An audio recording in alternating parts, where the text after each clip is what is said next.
I completely forgot to do this introduction, so this is added in post. But I am your host, Caleb James, and you are listening to the Drunken Pen Writing Podcast. I'm doing it backwards. Fuck it up. I'm all fucked up. To my left, to my right, to my straight. I don't know about how straight.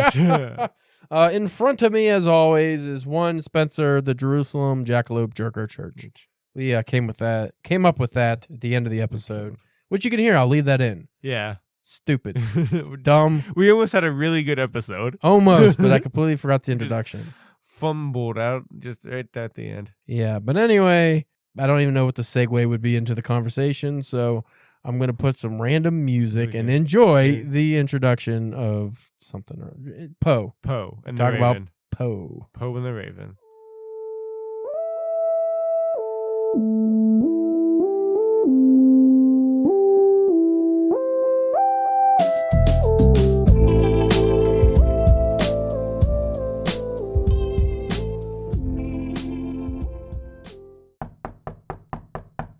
Once upon a midnight dreary, while I pondered, weak and weary, over many a quaint and curious volume of forgotten lore.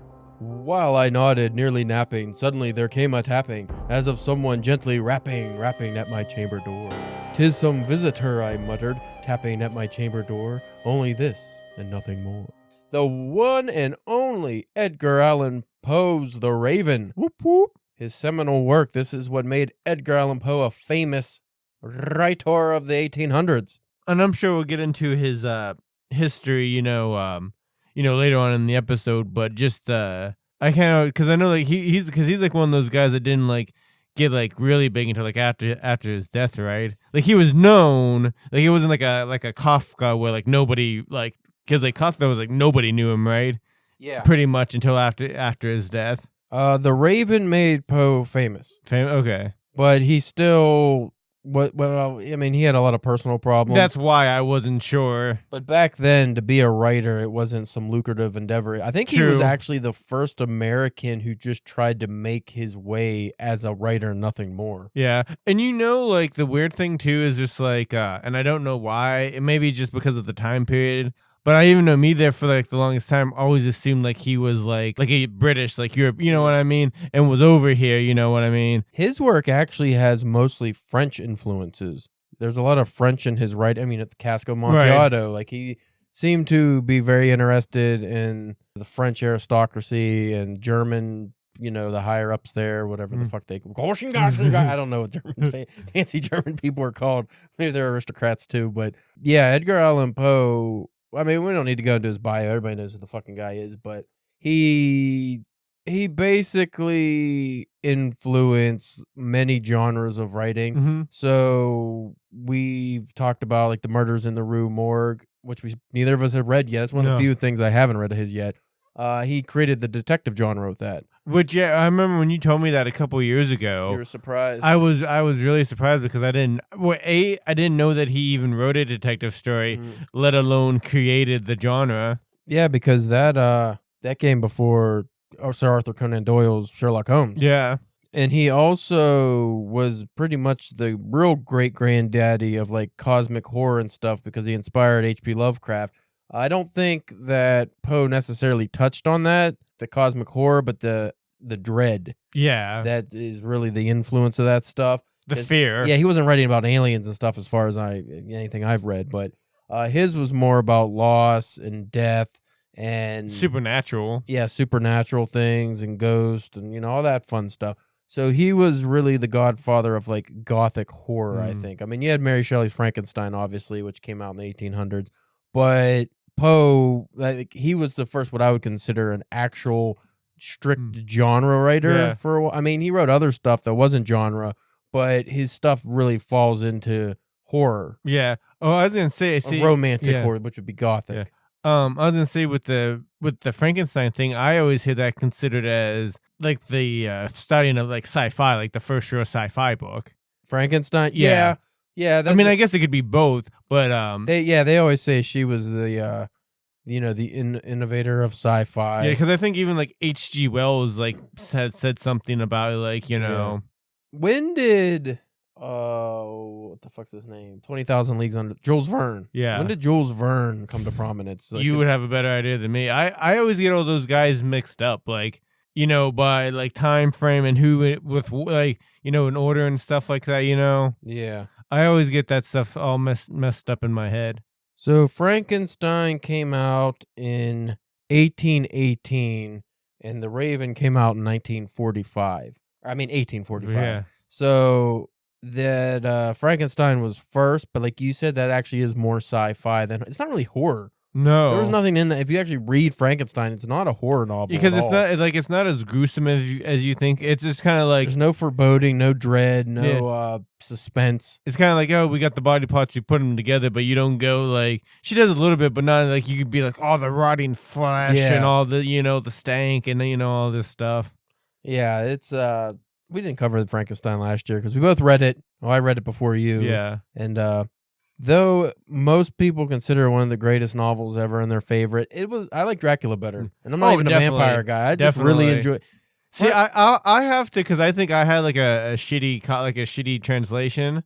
Well, it's not a translation. You mean the edition? Edition, yeah, because I think you even like flipped through some of it and it was like worded a little bit different or something like that, or ended a little bit different. There are a few editions of that book, and the one you had didn't have as much as some. I don't know if it was the original or an expanded version or something, but like the ending was slightly different. Yeah, like so, not enough to ruin it. You still read Frankenstein, but but I would like to get like whatever the actual, like, you know, one and give it another try. But yeah, I didn't enjoy that book. No, it was a good thing that it was like a shorter book. Because could you imagine, like, especially for like the time period they was like writing these big tomes of a thing? Yeah. Could you imagine if that was like the size of War and Peace? It'd be fucking unbearably boring. Yeah. So Edgar Allan Poe, he came into prominence in a time where there weren't just writers. Like Mark Twain came after him, and I would say Mark Twain even so, he had to travel the country and do like lectures and you know, stand up comedy kind of deal.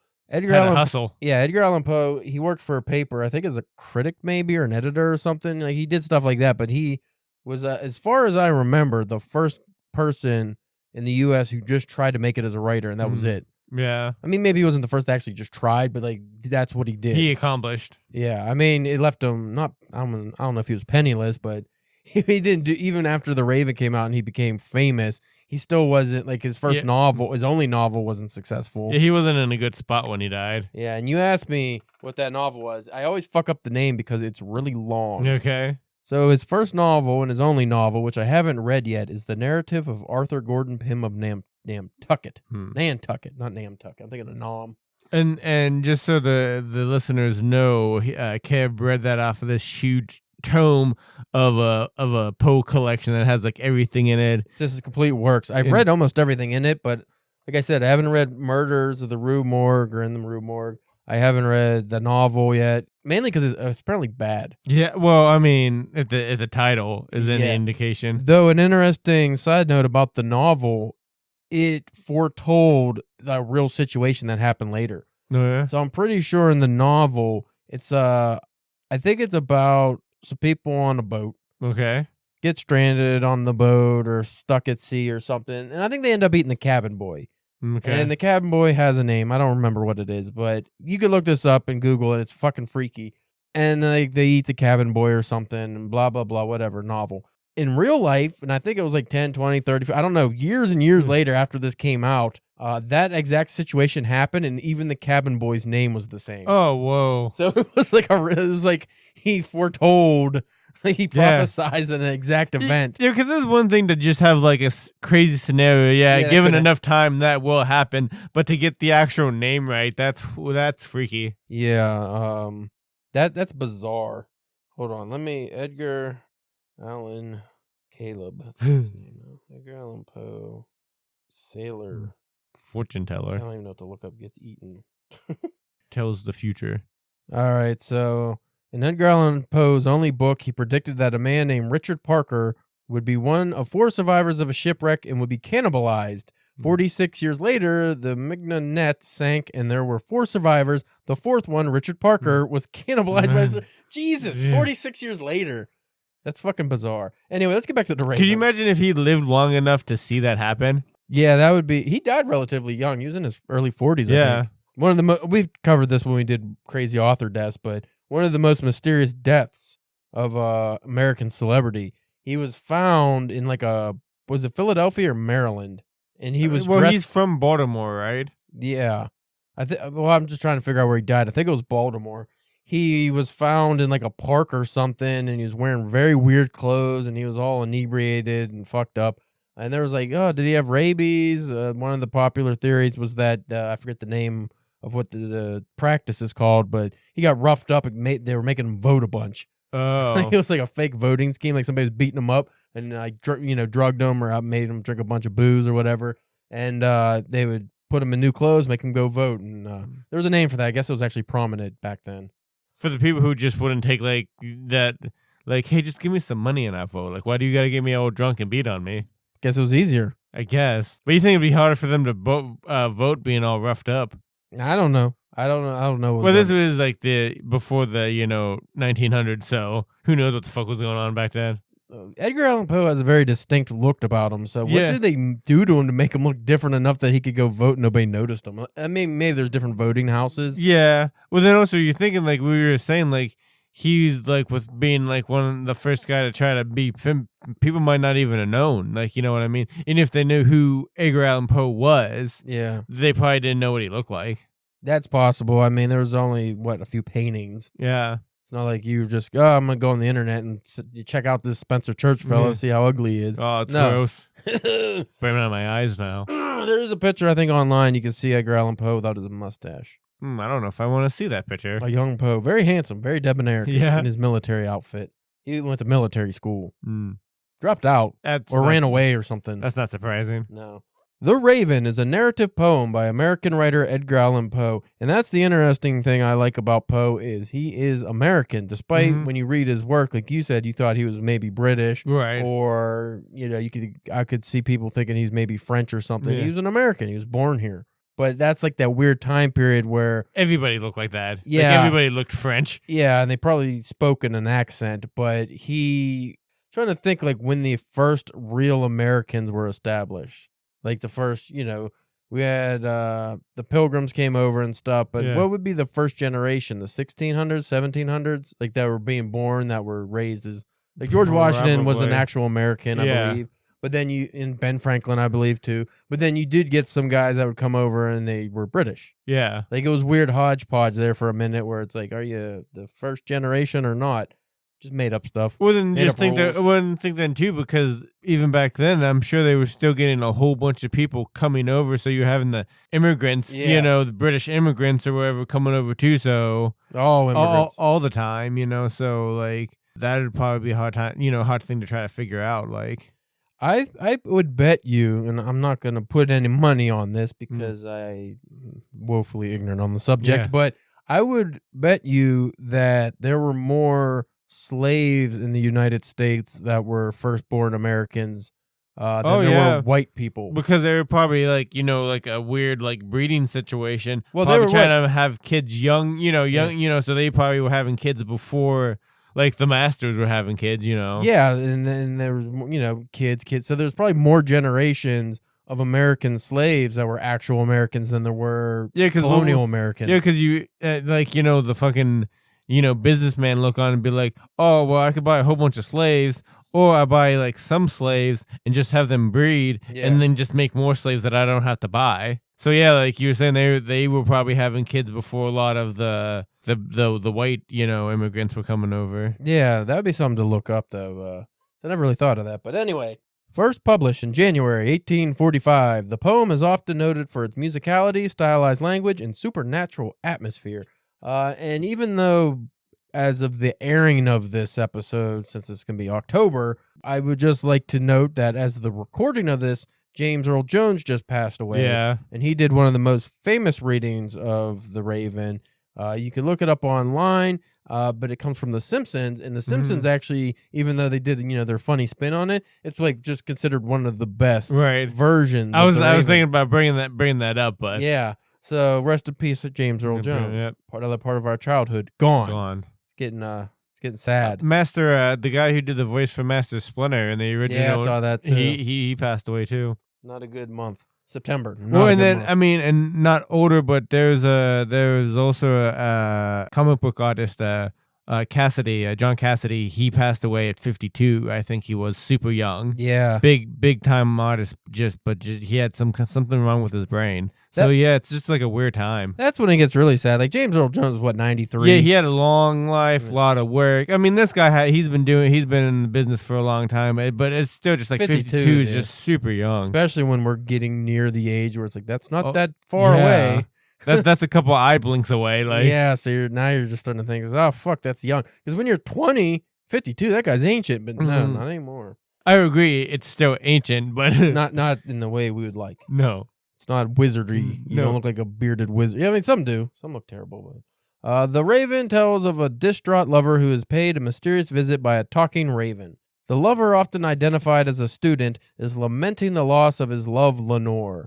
Sitting on a bust of Pallas, the raven seems to further antagonize the protagonist with its constant repetition of the word nevermore. The poem makes use of folk, mythological, religious, and classical references. Before I continue with this, I would just like to say this has to be one of the top works of genius post-Shakespeare, I think. Yeah. Because it's like an American folklore. It has to be one of the first real American folklores that got into the zeitgeist. Mm-hmm. Because when you think of like Frankenstein, okay, was Mary Shelley British or American? I don't even know. She's hanging on Lord Byron and Percy Shelley. So. I would assume like British, because it takes place over there, right? Somewhere like with castles and shit. The modern Prometheus, that sounds British. Yeah, right. Yeah, so until Mark Twain came in the picture with, and he was around the same time. Like, I don't know when his first works came out. When was Huck Finn? Mid-1800s probably. But Edgar Allan Poe, actually, I wonder if he ever met Mark Twain. Oh, no. Mark Twain would have to be like pretty young, right? Yeah, it's probably when he's still going by just Sam Clemens. Here, I'm just going to look up the Adventures of Tom Sawyer, because that's what pretty much made his name. So the Adventures of Tom Sawyer, it's set in the 1840s. When did it come out? 1876. So that was published in 1876. So that's, Poe was definitely before, but there had to be some overlap, right? But like I said, Poe died young, though. But like I still thought it was like Poe, like it was like 85 Poe died. Something like that. Like 1885. Yeah, something like that. Did Mark Twain meet Edgar Allan Poe? Oh, that's some weird spiritual nonsense came up. I hate that when like the fucking old, because in the old timey days with all the dumb spiritual, we could talk to the spirits because there's a bunch of them cranks that were going about. So they were like, yeah, we got Edgar Allan Poe and Mark Twain here. And it's like, fuck you. No, you don't. See, they did meet in the afterlife. So Twain was born in 1835. He never knew Poe. Okay. He was 13 when Poe died. Okay. All right. So that answer your question? Sure. Question that I asked that you didn't. But he might have known of Poe, maybe. I'm sure he knew of him. I mean, he was alive. He knew the Raven. Yeah. I'm sure. Like I said, that was like the first famous work out of the United States, really. Like one that made it overseas and everyone knew about it, as far as I know. I read about all this stuff years ago, but like my brain doesn't hold useful information. It just like Bon Jovi's real first. Like, I don't fucking care about Bon Jovi. Poe claimed to have written the poem logically and methodically with the intention to create a poem that would appeal to both critical and popular taste, as he explained in his 1846 follow-up essay, The Philosophy of Composition. That might be interesting to read. Yeah. The poem was inspired in part by a talking raven in the novel Barnaby Rudge, A Tale of the Riots of '80 by Charles Dickens. So I like that Charles Dickens was an inspiration. That's Charles Dickens, I would say, was probably the first real writer, like someone that just made their living writing and was super successful. Because he was what I would say like a Stephen King is now. Yeah. No, but he's British? Yeah, he's British. Okay. He's a British feller. I don't know why. I say one time we should go and pick like, we'd have to do the research like off, thing, but like pick an author and just go down and be like, find out they were inspired by blah, blah, blah. That person was inspired by da, da, da, and just work down to like, just until we can't find anything anymore. Most of the time it begins with Shakespeare. Yeah. I mean, I guess that makes sense. Though where Shakespeare get a lot of his stuff, Greek. But I mean, even just like, because like some people are inspired by different things, like you know what I mean. So well, speaking of inspiration, Poe based the complex rhythm and meter on Elizabeth Barrett's poem Lady Geraldine's Courtship and made use of internal rhyme as well as alliteration throughout. You know what stuff like that makes me feel good about whenever I feel like I'm stealing somebody's like either like take a spin on like their idea or like maybe the way that they chose to like tell a story like in a different way and be like, oh, I could kind of do the same. It'd be a different story, but use that same like that same technique or whatever. And it's like, oh well, they've been doing that shit since the beginning. Like, yeah, that's okay. Like it makes right. Oh, okay, now it's made its way over here. Oh man. Oh, fucking rancid dog farts. He did that when I was upstairs earlier, and I was gagged. It's so sour, dude. Well, he did just have his meat, so. No, he did that earlier. I don't know what his deal is. Dog got the dog farts. Oh. Those are the worst. And they're always so quiet, so you don't know it's coming. It's just it just sneaks up on you. And his ass is right under me, so it's just wafting up. Yeah. So the Raven wasn't my introduction into literature, but Poe was my first real literary influence. I got into Poe when I was a kid, and I think it was the Raven. It might have even been the Simpsons Raven. Probably. I know I saw that when I was a kid, and I really liked it, but it was some time before I actually read it. But in school, we covered Poe just randomly, usually the poems, because they're short, a lot of them. Yeah, a lot of them are short. They mostly all rhyme, if not all of them, and they always have such good rhythm. And that's where I based my adoration for poetry and my disdain for contemporary poetry. Yeah. Which is funny because if you look like a Benjamin McAvoy from hardcore literature, he parrots Harold Bloom a lot, the legendary literary critic. And Harold Bloom really did not like Poe. Mm-hmm. And I just think that Benjamin McAvoy doesn't give Poe a fair shake because he, holds Bloom's opinion in such high esteem. And I just want to be like, no, are you actually reading it though? Are you really judging the merit of it? Which is crazy to see because I haven't watched a lot of that guy's stuff, but I know he's very open minded. Yeah, he's very open minded and very into the work, you know what I mean?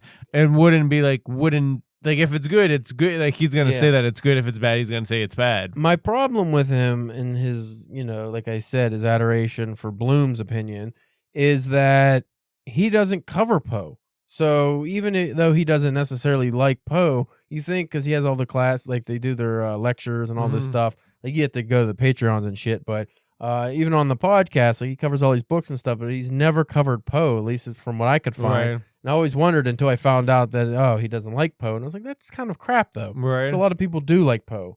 And just because you might not necessarily like Poe doesn't mean you can't cover The Raven, one of the most famous works of all time. And then also when you get in, because like I said, he seems like a guy who puts the work in. Yeah. He'd maybe find I might not like this, but I see the quality in it. And here's the thing. You could dislike the style of poetry. Some people don't like rhyming poetry. I know Bryce, for instance, doesn't like classical poetry, just feels it's too old, doesn't jive with it for whatever reason. That's fine.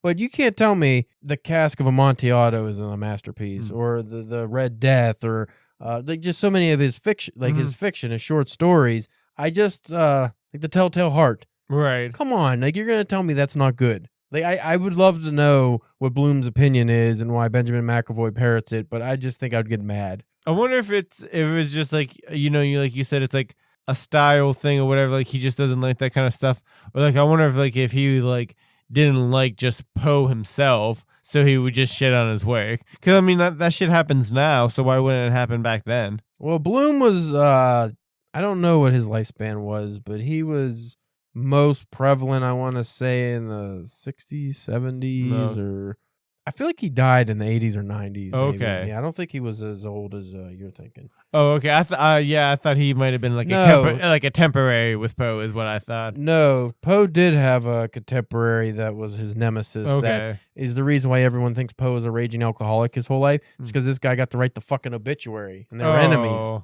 So the guy made it. He just was a piece of shit. He probably had to pull some strings for that. I'm sure he did. He was a notable literary critic at the time.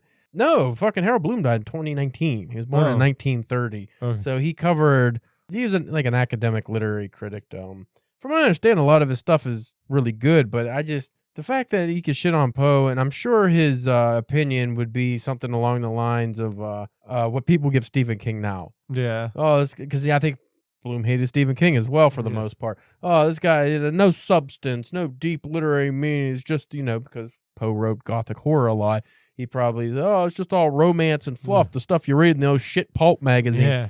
We obviously know how we feel about those people. I was definitely gonna say he probably seems like a guy who didn't like the H.P. Lovecraft or Howard.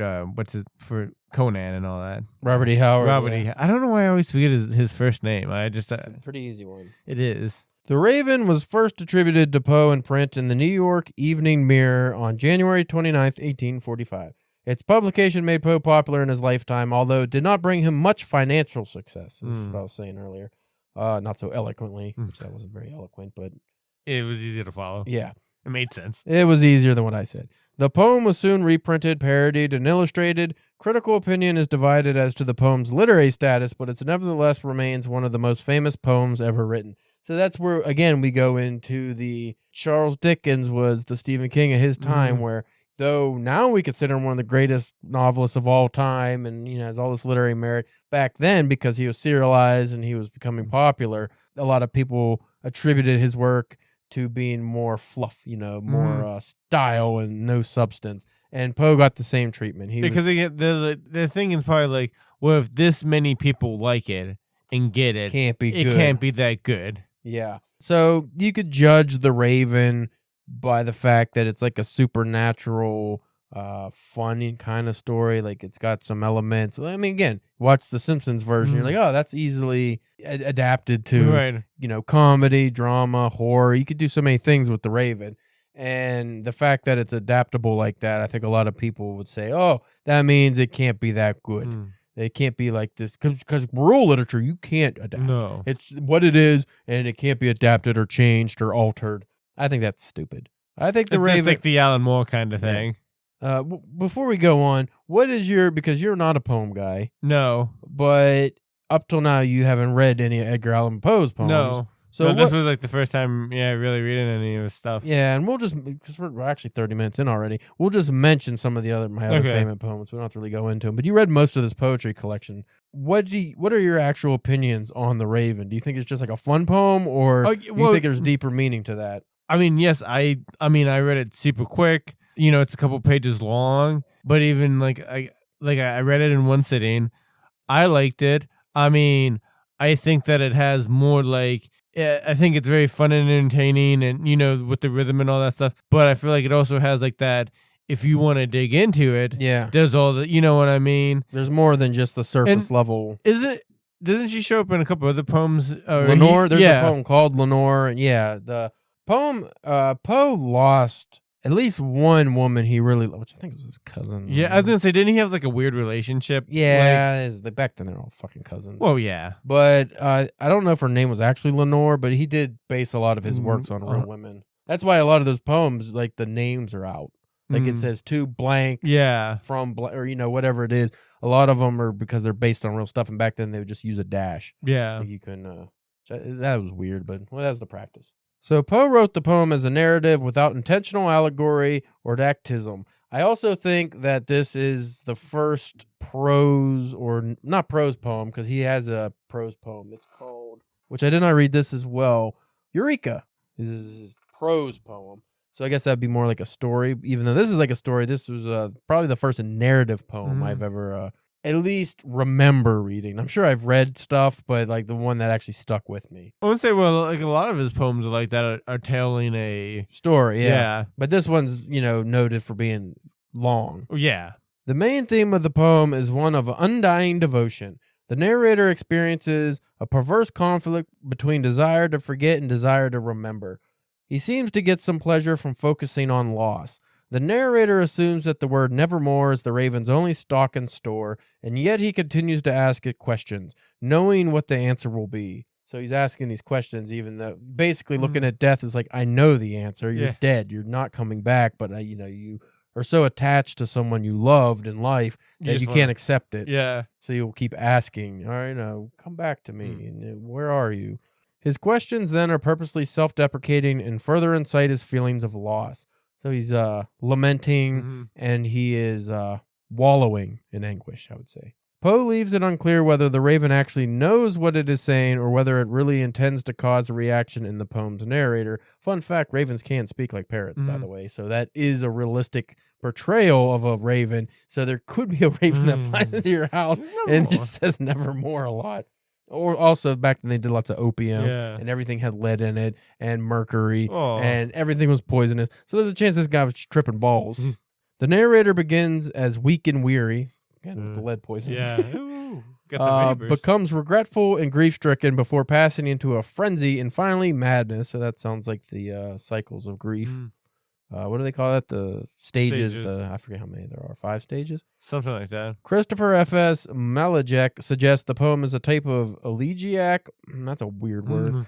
Elegiac paraklosithyrin, an ancient Greek and Roman poetic form consisting of the lament of an excluded, locked-out lover at the sealed door of his beloved. So you're pounding on the door, my love.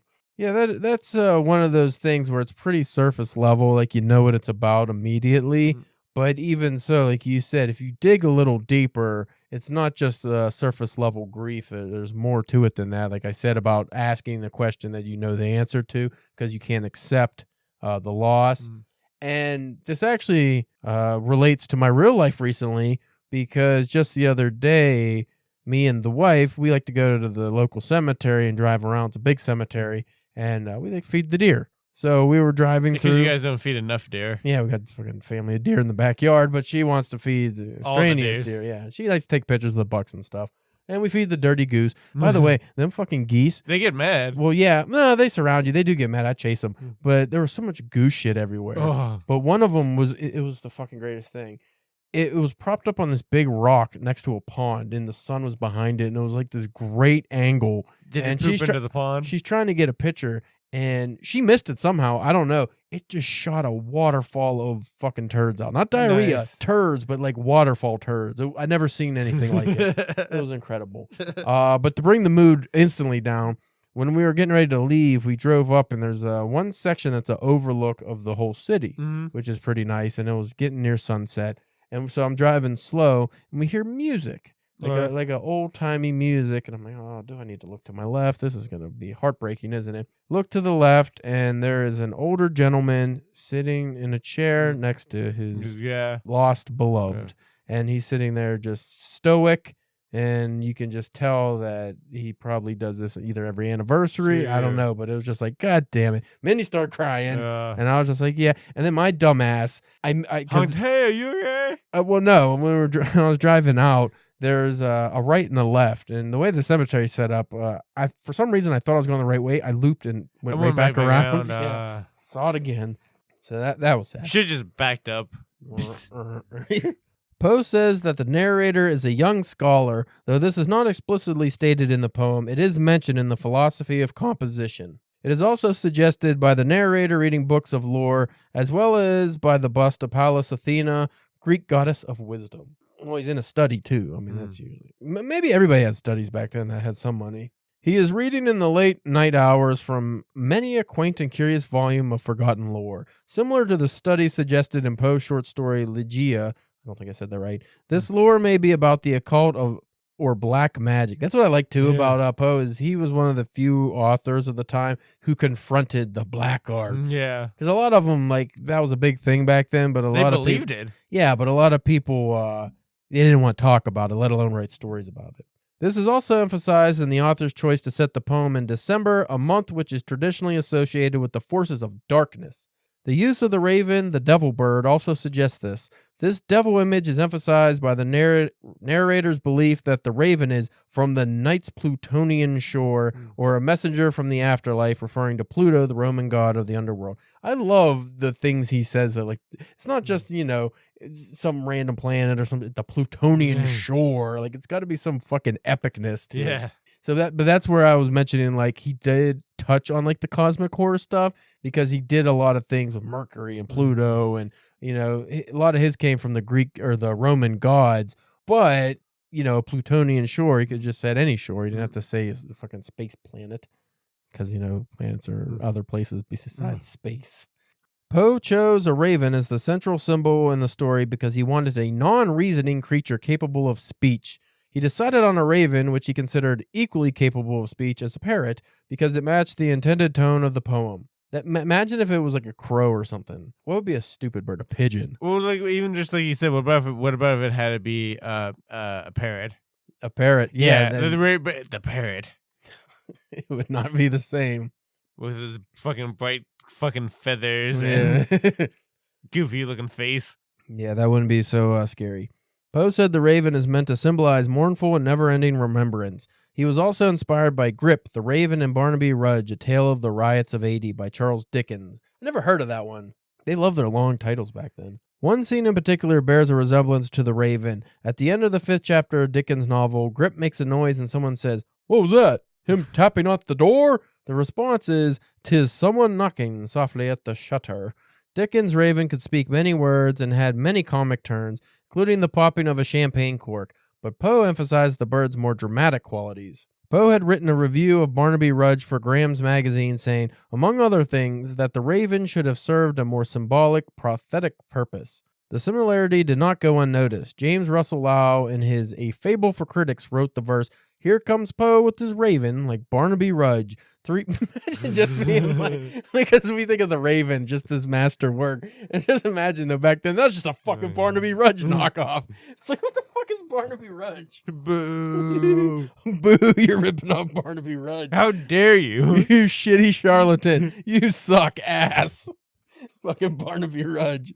Imagine if every fucking year around Halloween we all sat around and read quotes from Barnaby Rudge.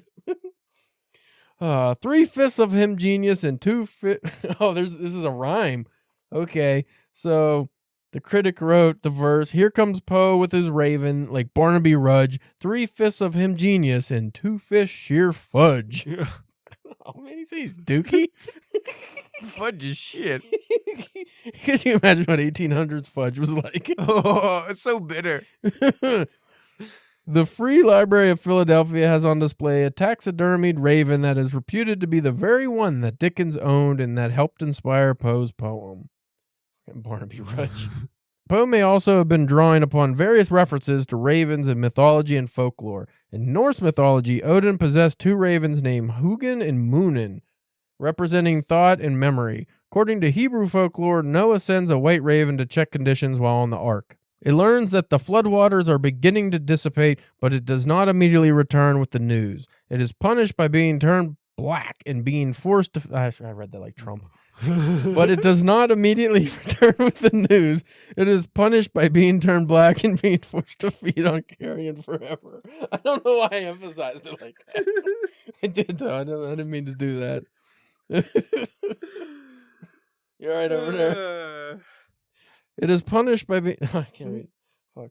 In Ovid's Metamorphoses, a raven also begins as white before Apollo punishes it by turning it black for delivering a message of a lover's unfaithfulness. All right, there's a lot of going on, but we need to get to the structure here. Because I didn't think this episode was going to be more than 20 minutes. Poetic structure. The poem is made up of 18 stanzas of 6 lines each. Generally, the meter is trochaic octameter, 8 trochonic... I can't read these shits. 8 trochaic feet per line, each foot having 1 stressed syllable followed by 1 unstressed syllable.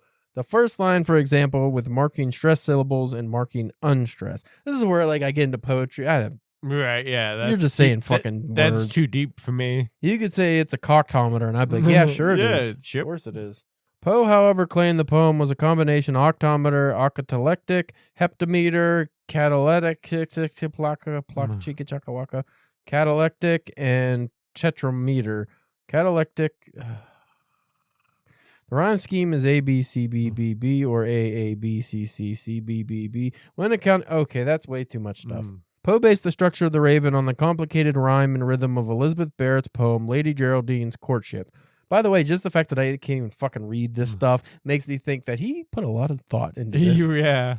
Poe had reviewed Barrett's work in the January 1845 issue of Broadway Journal and said that her poetic inspiration is the highest we can conceive of, nothing more august. Her sense of art is pure in itself. As is typical with Poe, his review also criticizes her lack of originality and what he considers the repetitive nature of some of her poetry. So I'm going to steal your stuff with shit all over you while I'm doing it.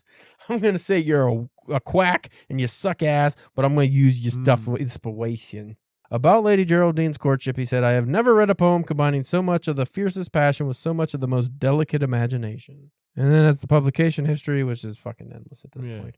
Poe capitalized on the success of The Raven by following up with his essay, The Philosophy of Composition, as I mentioned earlier, and it goes on and on. And if you want to read more about this, just read the Wikipedia articles. It's pretty simple. You can watch many videos if you want, but this is more just information rather than hyperbole. And that's a good thing, too, about his work and like how he does it is like, if you didn't want to read the poems, there's tons of cool readings on YouTube with nice ambient music and all that kind of stuff. So. Yeah, I mean, there's a Christopher Walken reading of The Raven that's actually really good. Oh, I gotta check that out. There's a Christopher Lee reading of The Raven that's really good, and then the aforementioned James Earl Jones. You know who one I would like to see do it? Willem Dafoe.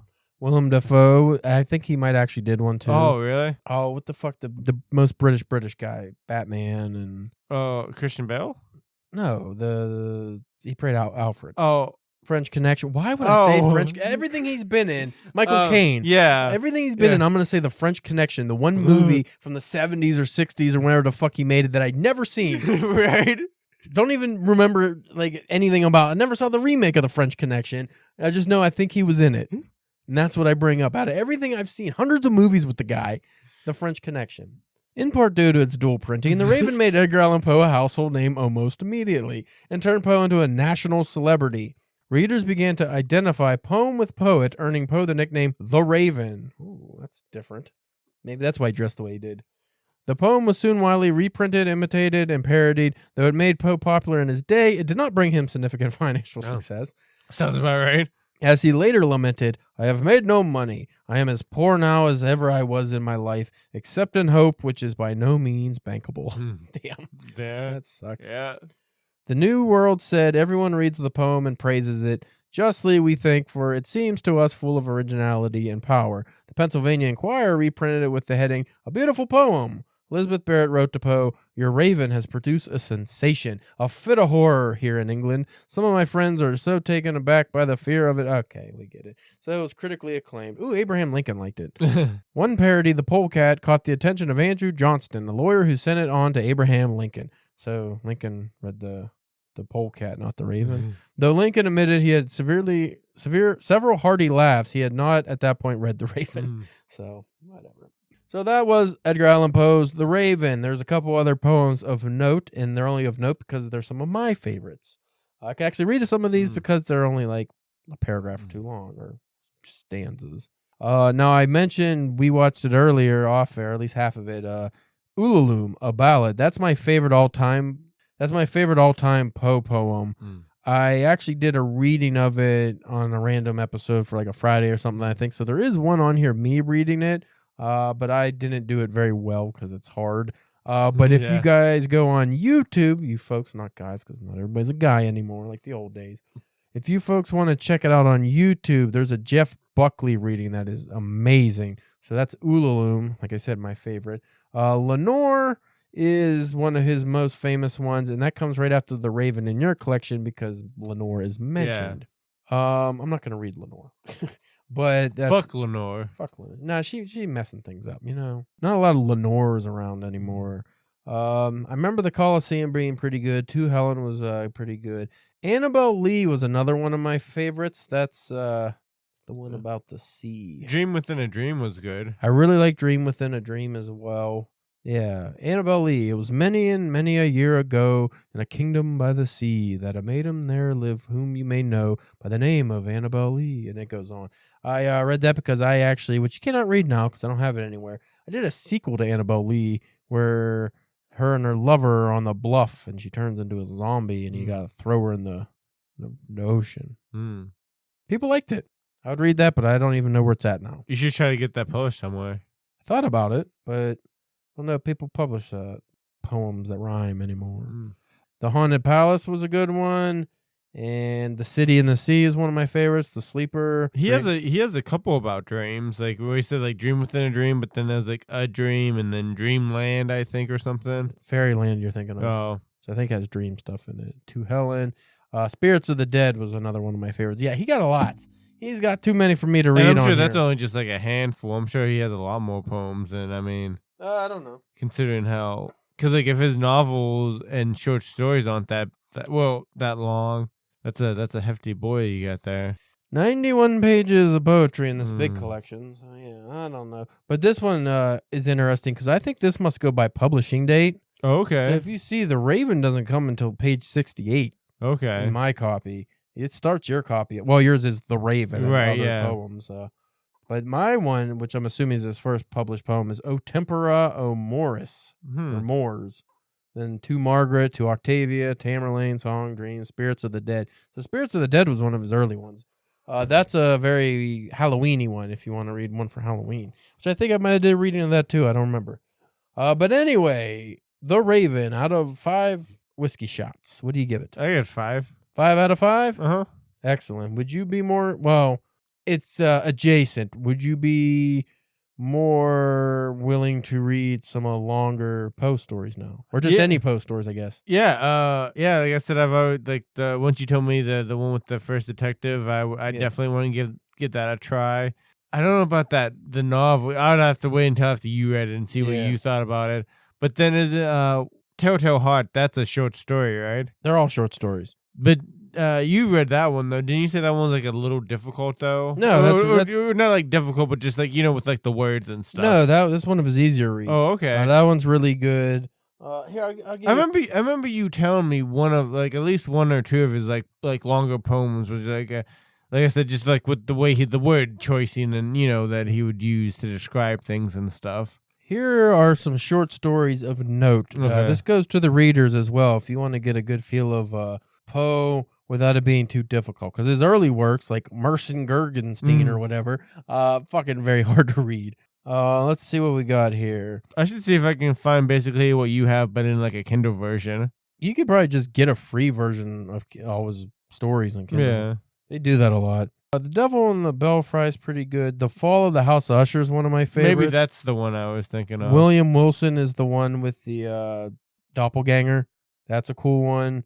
A Black Cat. He has a few Black Cat stories. A Black Cat's really good.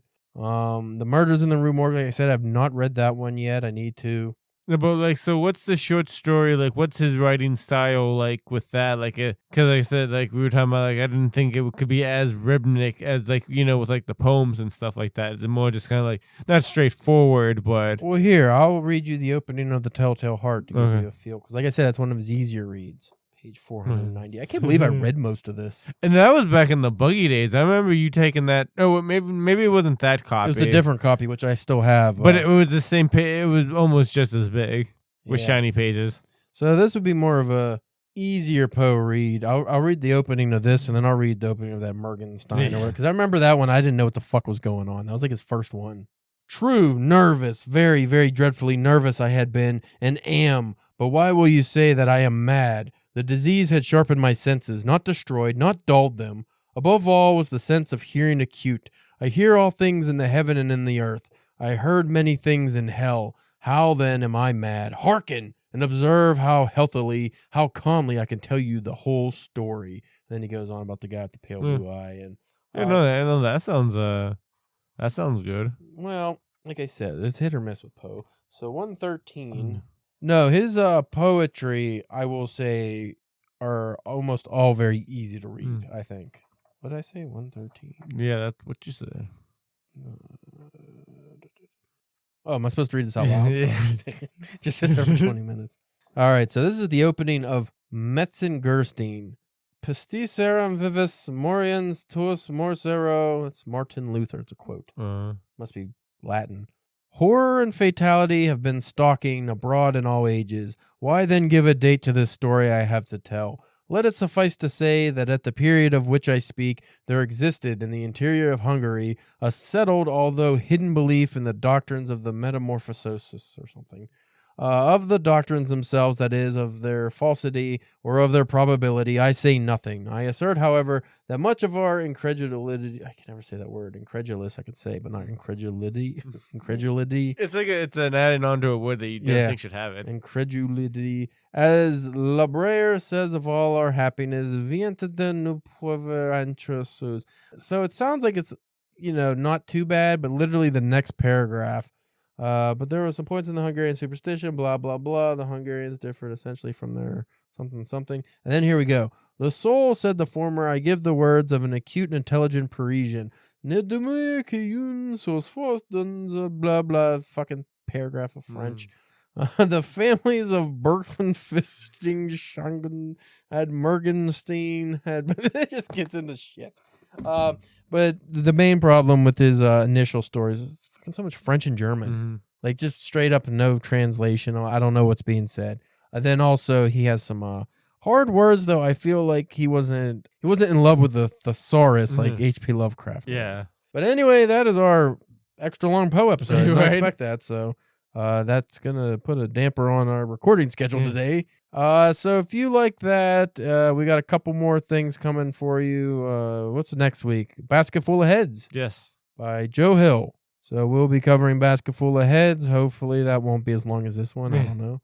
If you want to check us out at DPW Podcast on X, Instagram, and YouTube and Facebook. You can follow me at CalebJamesK.com. I did not give you a name today. You did not give me a name today. Did I even do an introduction? I don't think we did. We didn't even. I think we just started. We didn't even do a cold open, I think. I'll do that post. I'll add it. So, what is a name? What is in a name? Does Edgar Allan Poe have any names in his collection? Let's see. I'll pick one from Poe. The Island of Fae? No. Come on, he has to have a name of a Blackwood, Spectacle. Oh no, come on, say a place. Jerusalem. Oh, okay. Oh boy, Jerusalem.